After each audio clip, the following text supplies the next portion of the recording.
దేవుడి ప్రసాదం అంటే లడ్డు, పులిహోర, దద్దోజనం, వడ, చక్కెర పొంగలి ఎక్కువగా మనకు ఇవే గుర్తొస్తాయి. కానీ తమిళనాడులోని మదురైలో ఉన్న మునియాండి స్వామి గుడిలో బిర్యానీయే ప్రసాదం. వినడానికి ఆశ్చర్యంగా ఉన్నా ఇది నిజం. మొక్కులు తీర్చుకుని భక్తులు బిర్యానీ తినేసి వెళ్ళిపోతుంటారు.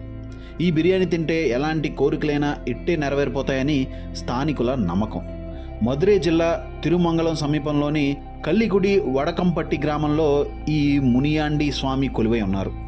రాష్ట్రంలోని వేలాది మంది కుటుంబాలు తమ కులదైవంగా మునియాండి స్వామిని భావిస్తుంటారు. రాష్ట్రంలో ఎన్నో కుటుంబాలకు కులదైవం కావడంతో ఇక్కడికి వచ్చేవారు ఆలయం వద్దే బంధుత్వం కలుపుకోవడం విశేషం. ఆలయంలో ప్రత్యేక పూజలు నిర్వహిస్తారు. ఇక ఇక్కడ చేసే బిర్యానీ కోసం జనం ఎగబడతారు. ఈ బిర్యానీని తింటే ఎన్నో కోరికలు నెరవేరుతాయని నమ్ముతారు. ఈ బిర్యానీ ప్రసాదం ఆనవాయితీ చాలా ఏళ్ల క్రితం మొదలైందని చెబుతుంటారు స్థానికులు. ప్రతి ఏడు జనవరి మాసంలో ఈ ఆలయంలో 2 రోజుల పాటు ఉత్సవాలు నిర్వహిస్తారు.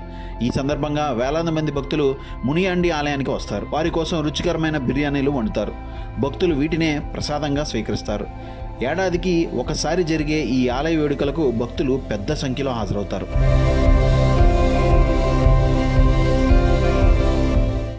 మా వీడియో మీకు నచ్చినట్లయితే please like, share and subscribe.